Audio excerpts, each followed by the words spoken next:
All right, the college kickoff finale. This is the penultimate, that's an SAT word, penultimate webinar. There's only one left in the semester. So thanks so much for taking this time to join us. My name is Jessie and I'm the college advisor at High Point Central. And today we're going to look at the resume and resume tips and tricks, the college essay, and then we'll open it up to Q&A. And I just wanted to introduce our community partners. We have the College Advising Corps. We have Mr. Adams, Miss Alexis, and Miss Desire all here representing UNC and the College Advising Corps. We have Say Yes, Guilford County Schools, and CFNC. So if you all wouldn't mind just introducing yourselves to start things off.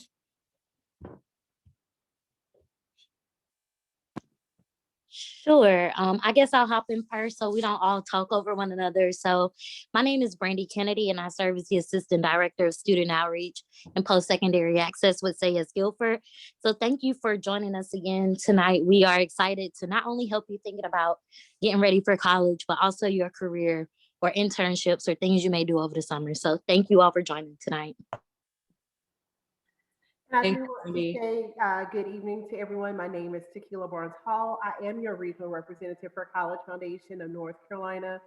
So we're happy to be a partner in this initiative and we look forward to seeing you at our future webinars. Thanks, Tequila.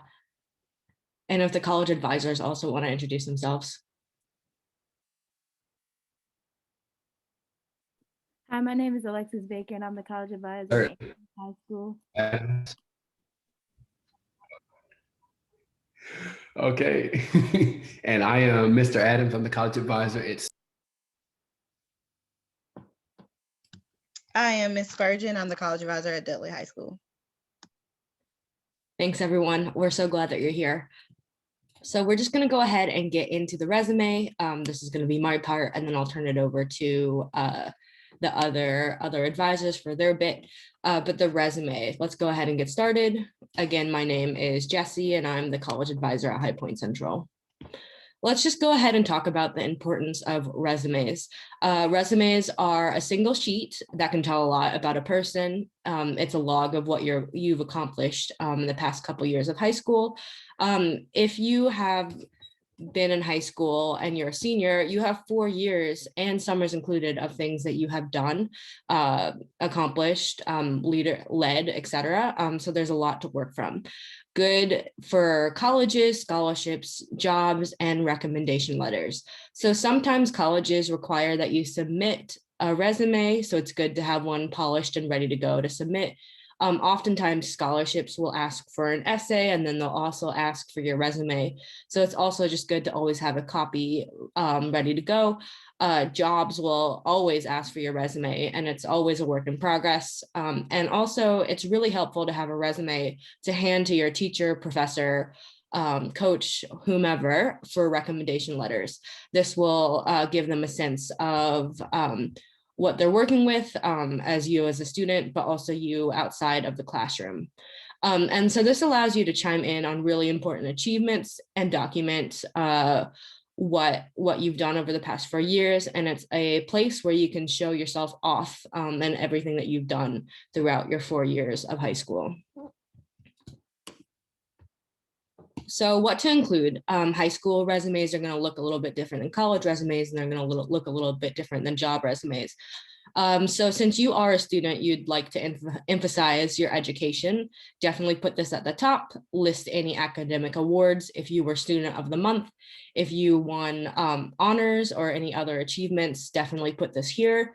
And if you have a strong GPA, include it. I would say a 3.0 or above, I would recommend including it. If you have a lower GPA, it's up to you and up to your discretion, but I would recommend maybe not including it at the top or at all in the resume if that's not your strongest point. But if you do have a strong one, definitely include it. Go ahead and also look at volunteer and extracurricular experiences. These can be clubs, sports, jobs, and other organizations. So a lot of students come to me and they say, well, Ms. Lutz, I haven't really done anything except working at my job at Chick-fil-A or working at my job at McDonald's. That's great. Go ahead and put your job down and tell tell the people on the resume what you've done and highlight the leadership and dedication needed for that job. So even if you maybe weren't active in your school activities, be sure to include your extracurricular activities outside of school too. Those definitely count.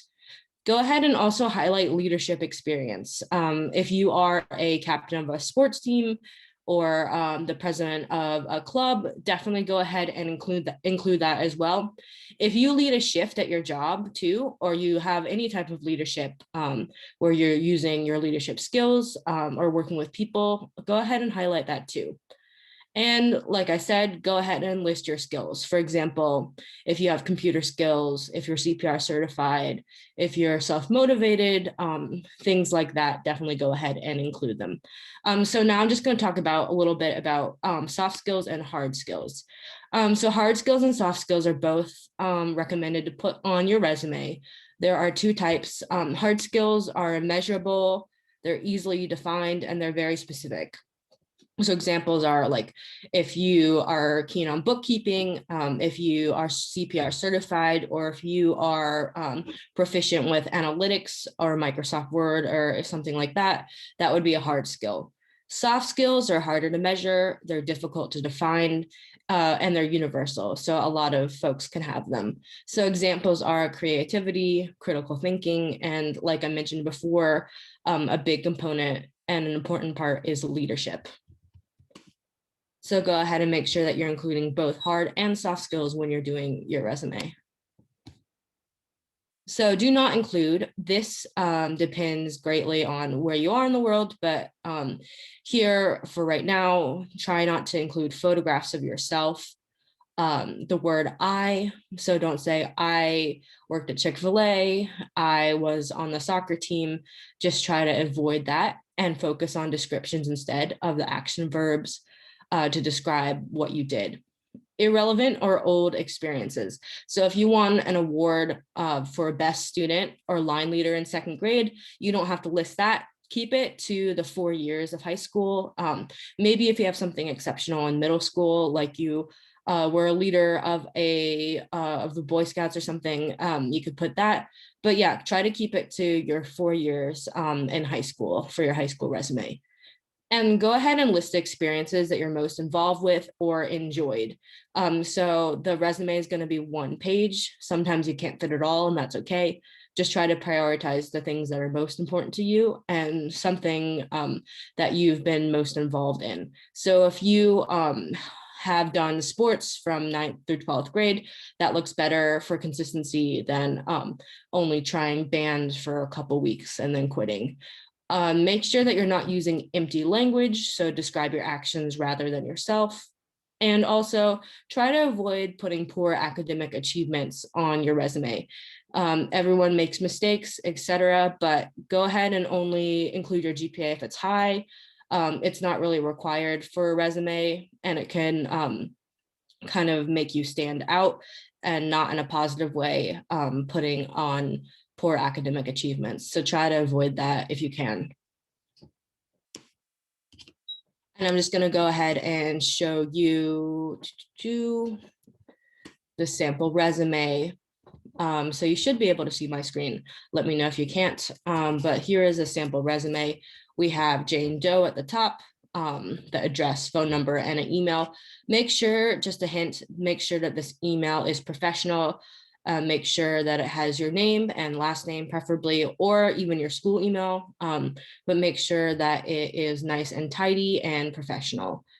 Go ahead and put your high school year, and you can put when you're going to graduate, and you can also include your GPA, like I said, if it's a 3.0 and higher, and then just your experience here. So make sure that you are putting what you've done up at the top and the dates, and also put in bullet points about what you did and how you participated. And then you can see here, there are activities, awards, and references. So you don't need to include references, but you can if you'd like to, but go ahead and see what the job requests. Sometimes they'll ask for another reference sheet. And so you'll want to do that on there instead of putting it on the resume. So just some more tips: make sure that you're proofreading, make sure that you're definitely checking for spelling, make sure there aren't any errors. Go ahead and show it to your counselor, to your college advisor, your English teacher, someone who can check for consistency and style and can check your errors. And then here is a second page. I will go ahead and copy and paste this link once I'm finished with my bit. But here are some action verbs listed out for you that you can feel free to use, and it breaks them down into some hard and soft skills, as I mentioned before. So these are some pretty good action words to use or to inspire you to figure out how you'd like to market yourself. All right, so final tips: make sure that you're using a uniform font, nothing crazy, tiny, or really hard to read like script or cursive. Use strong words to describe your prior experiences. Make sure you also include soft skills such as leadership traits, and make sure you're including, like I said, any work history. Babysitting under the table work is definitely a job, so make sure you're including that. They're just as valid as any leadership position you might have at school. And again, make sure there are no errors. Make sure people review before you submit for whatever it is that you're applying for. And then I just have some helpful links here. This should be available to you all after we finish on the PowerPoint. And I will go ahead and also paste them in the chat when we're finished. So I'm going to go ahead and stop sharing my screen. And I will pass this to our other advisor speakers who are going to talk to you about the essay.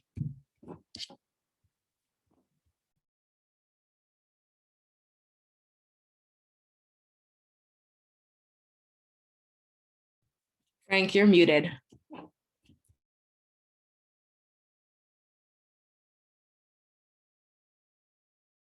Yes. Okay. Can you all hear me now? My computer is acting really crazy, so I'm going to assume that you all can, and I'm just going to go ahead and get into it. So I will start talking about college essays and things to look out for. So first of all, where can you complete your college essays and do your applications?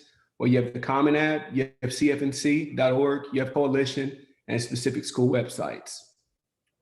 When trying to figure out the best way to go about it, it really just depends on what the school wants most. Usually on their website, they'll have different links and stuff, and they'll say, we would prefer it if you did it on our website, or you can do it here.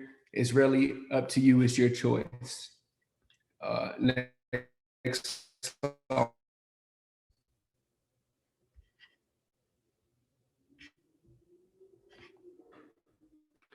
Okay, so the basic steps for the Common App consist of you getting your recommendation letters, understanding your requirements, writing your essay, and then submitting it.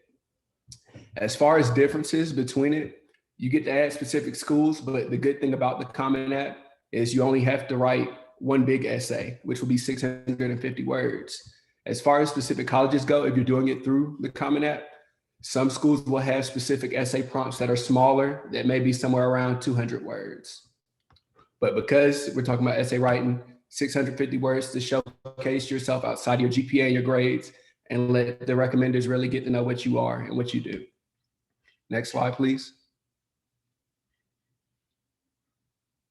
And just to keep it brief, these are some of the other materials you need, and these are some of the people you can talk to as far as recommendation letters go. You have your counselors, parents, teachers, other community members, or it can even be advisors, academic advisors or college advisors. And materials, you'll need some of the same things you use. So your RCN for determination of residency in North Carolina. You'll need your transcript. You'll need that resume or a list of your activities, like Ms. Lex was just talking about, and just basic information on you and your parents. Next slide. So here are a few tips before we really get into it about things to remember. So if you can, look into trying to get those fee waivers for the Common App and even for any other college applications. Oftentimes, if you can't upload it there, you can send it to admission reps for the different schools once you receive it. And those include NCAC fee waivers, and those include ACT fee waivers or any other fee waivers that come from the school. Additionally, try not to go over your word limit when you are doing your essays. When it says 650 words, it means 650 words. If you have 651 words, that last word of the sentence will get cut off. Also, please remember that your timeline starts now. It's never too early to start on your essay, and it's not too late either. So go ahead and make sure that you start on that, because the more time you have to start on it, the better off it will be. Next slide.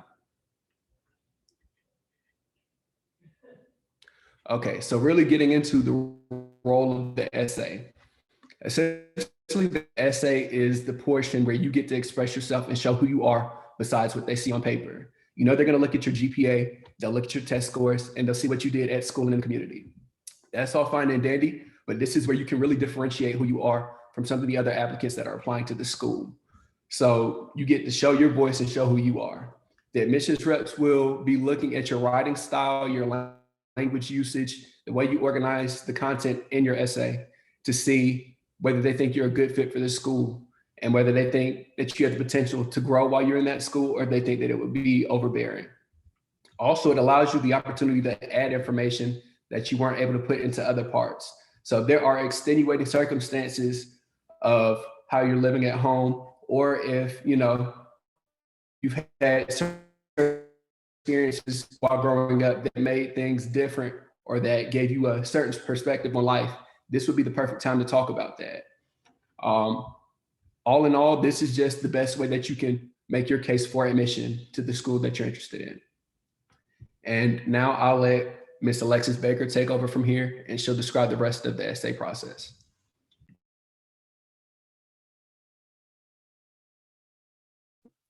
Hi everyone, let me know if you can't hear me okay. I'm gonna go over the do's and don'ts with your college essays. So first, starting off with the do's, do pull the reader in, give the admissions officer a reason to keep reading. The admissions officers receive a lot of essays, and you really wanna give them something that grabs their attention, grabs their interest, and keep your essay focused. The essay should prove a single point and have a clear message. You want them to be able to follow the main idea of your essay all the way through and not get lost or confused or feel like they're all over the place. If it's too comprehensive, it takes away from the quality of the essay. Keep it personal. This is your story. This is a chance for them to get to know who you are, what makes you stand out, why they should have you at your university, why you would be a good fit, and be authentic. Don't just list your activity section and what you do. Really tell them what makes you you. And be specific. Avoid generic and predictable writing, things that they're expecting everyone to say. Keep things interesting by using vivid and specific details. Know your subject. Any factual errors in the essay will reveal that you haven't thought deeply about your choice. Be sure to use credible sources if you're going to ever try to reference statistics or anything like that. Make sure you get it from a credible source in case they do go back and check it.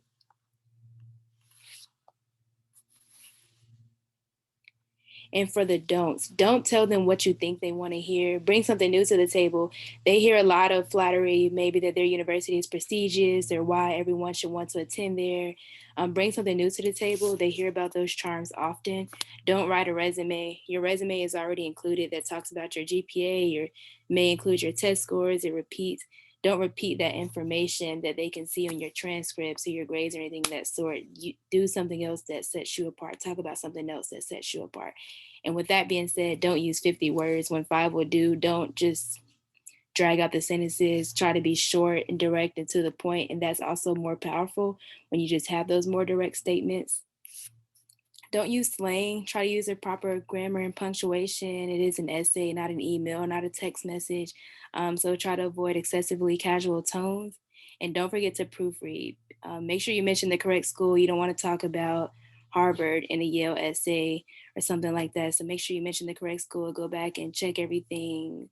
Typos or spelling errors can make the school think that you do not care and that you didn't bother to go back and read over or have people read over your essays. So don't forget to proofread.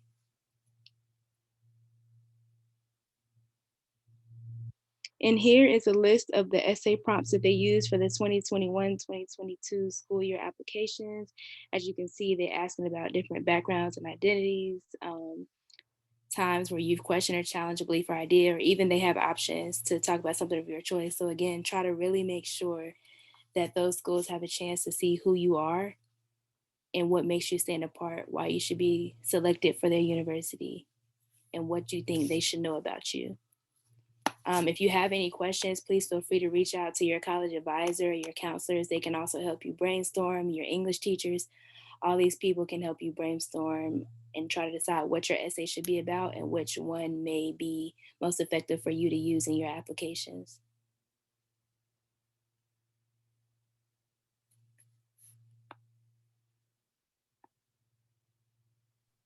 Thanks so much, Alexis. So we can go ahead and open it up to questions and answers or any thoughts about the college application process, essays, resumes, etc.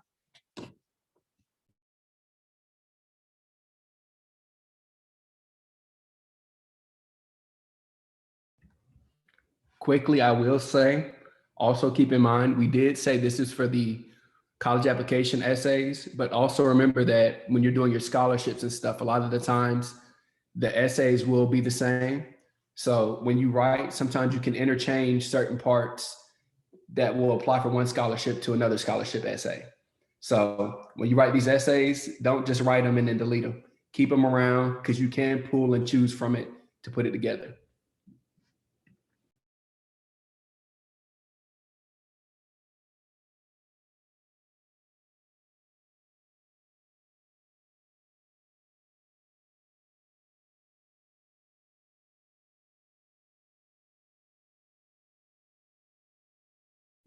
So that's a good question, and feel free for any of the advisors or anyone else on the team to chime in.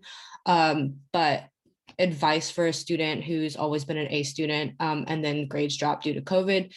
For this year's Common App, there was a particular paragraph section where you were able to elaborate on how COVID has impacted you and your family. And if it was significant, like actually getting ill and are your grades suffering because of that, you should definitely include that in the COVID paragraph. I don't know if this round of applications will have that, but we can keep you posted about the Common App and what they're expecting this year.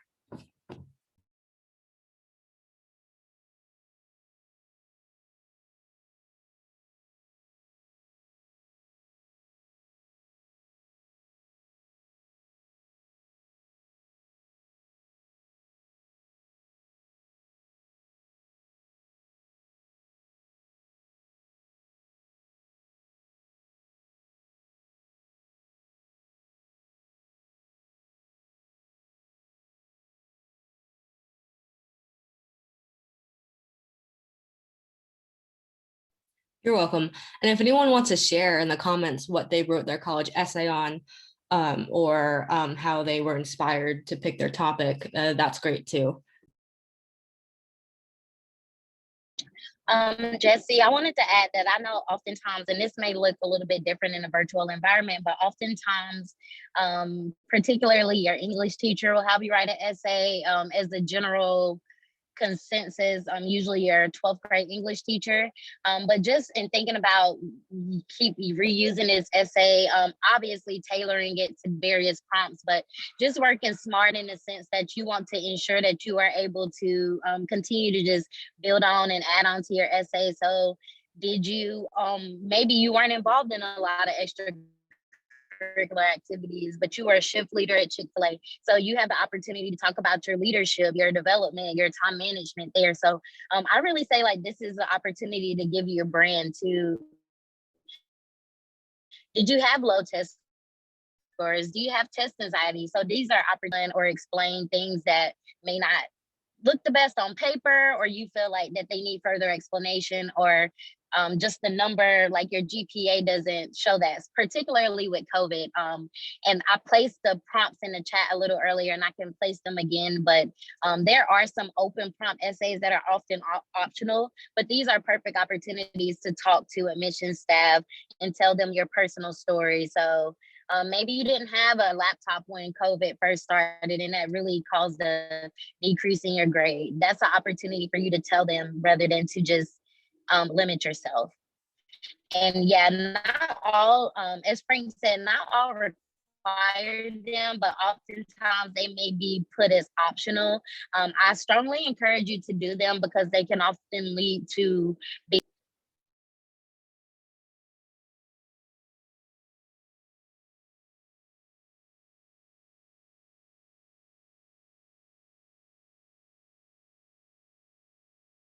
Brandy, I think you're muted. I'm not sure if you were finishing a statement or got cut off. No, that was all I had to say. Thanks, Brandy.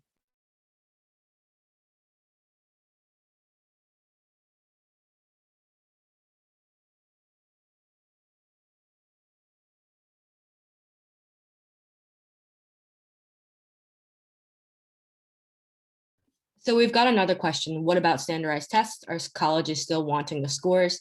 And is it important to take them if they're waiving them? So that's a really good question. As college advisors, we are in the loop about this, and we still don't know what the verdict is for next year. But I would say plan on taking them right now with what we know.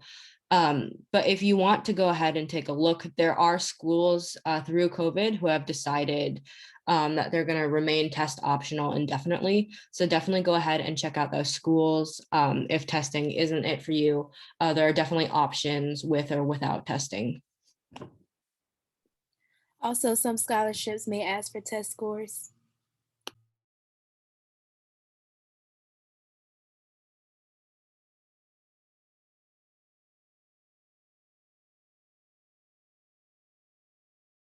And this is a good question to say yes, or Guilford have a writing center. And I think maybe Brandy can answer that question. Yeah, I'm replying in the chat now, but we do not have a writing center. We encourage you again to write your college essay to get some eyes and people to tune into that, to tune into, as I mentioned earlier, our YouTube playlist, which features things in writing about college essays and different guides and resources that you have with the College Foundation of North Carolina that outlines things such as college essays. So using these resources, but also getting some of your the people in your corner. So whether it's your mentor, your guidance counselor, or whoever, to look over your essay and give that feedback and to make those changes as applicable. So maybe you ask your teacher, maybe you ask, you know, someone within your church that you know, however that looks for you, just ensuring that you're getting a little bit of feedback on those.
So I'll be happy to answer that. So this wasn't really the focus of this particular session. As I mentioned earlier, we have recorded all of our previous sessions, but it's never too early to begin applying for scholarships. Some scholarship requirements you will see will vary.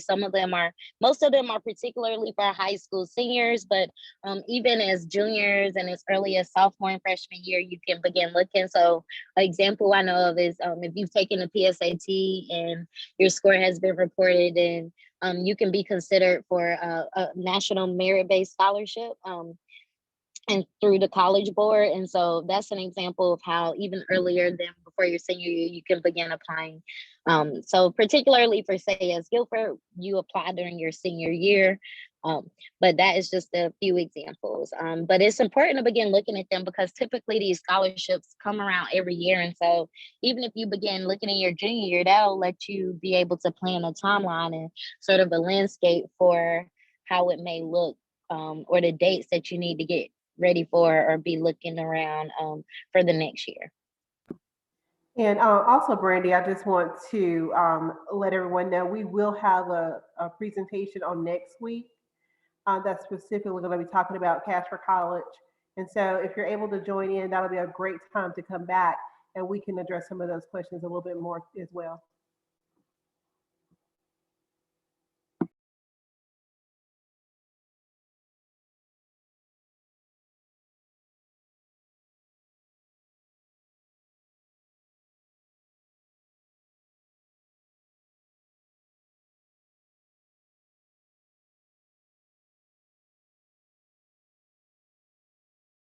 So I'll drop the link in order to register. So just for the security of our programs, we don't just provide the Zoom link, you must register. So I'll drop that link down in the chat, and you actually use the same link that you registered for here today. It's the same page, but I'll drop it in the chat. So we hope to see you next week as we do Cash for College and talk about opportunities that you can use locally and nationally to help pay for college.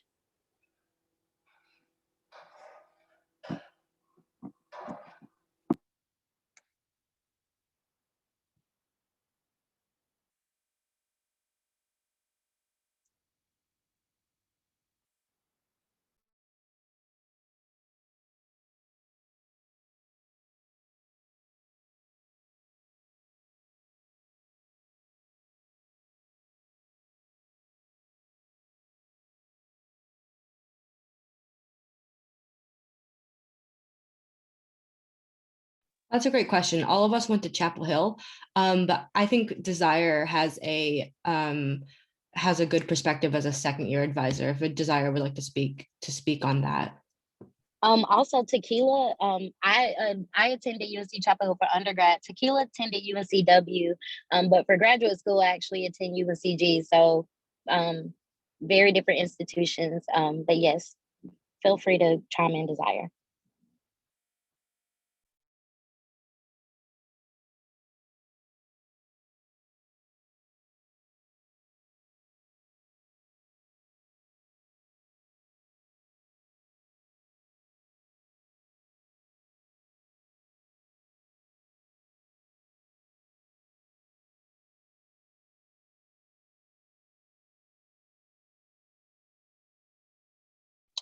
I'm not hearing anything from Desire, but as far as managing loans, I feel like it looks different for anyone. Desire, I believe, didn't have any loans, and for me, I did graduate with a few student loans, but I had the opportunity to serve as a college advisor, actually in Charlotte, North Carolina, where I was able to become a AmeriCorps member and get some money back towards paying back towards my student loans. But I think it's important to emphasize, like, everyone's circumstances are different, and just not taking out money that you may not need, just in retrospect from my own personal experience.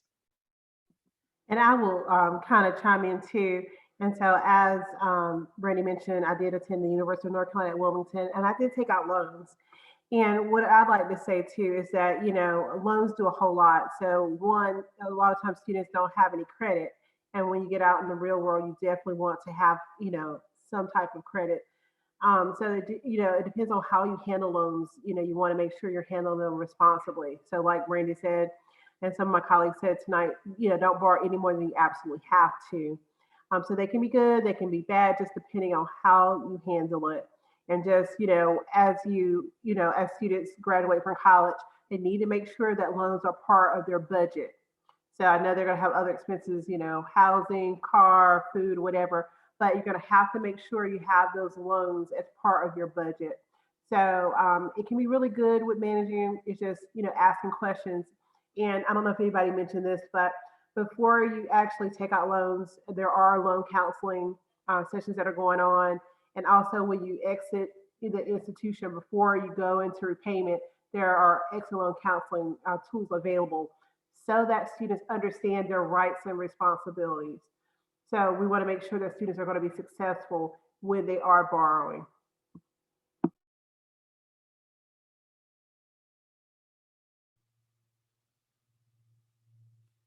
I would also emphasize not taking out more than you need. And if you can, try to get the loans. If you're eligible, try to use the loans that do not start building interest until 6 months after you graduate, rather than the ones that start building interest while you're still in college. And there was an earlier question about deadline for Pell grants. I don't know if anyone answered that, but the Pell grant is determined through your FAFSA. And so the FAFSA priority deadline is March 1st, but you have until June to complete it.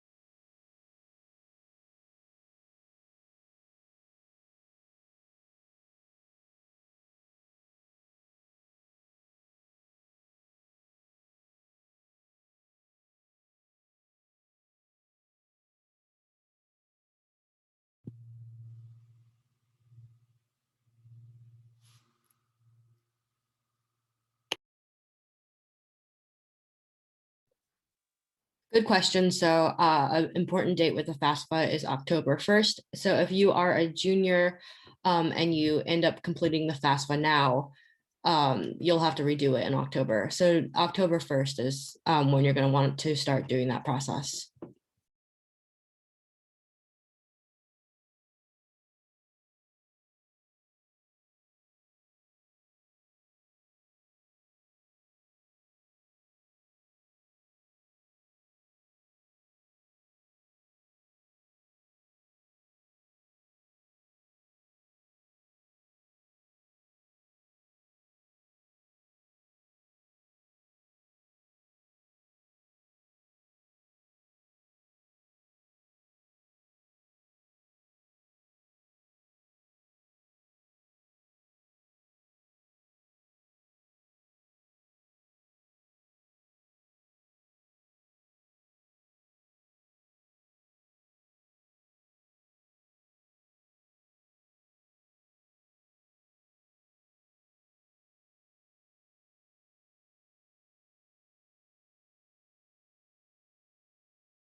Okay, I'm looking at the chat. I'm not seeing any other questions right now. But guys, if you have questions, please drop them in the chat.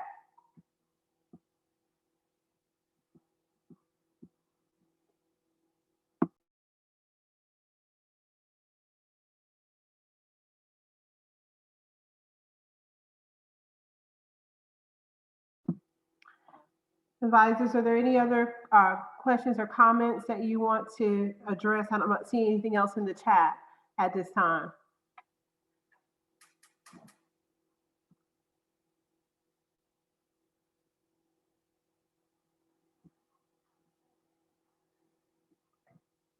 Okay, so Jesse, Frank, Alexis, anybody have any final thoughts? All right. Thanks so much for coming out this evening. I know we're almost at the finish line, so continue working hard and celebrating your successes. We're almost there. Yes, thank you all for signing in tonight. Thank you for coming.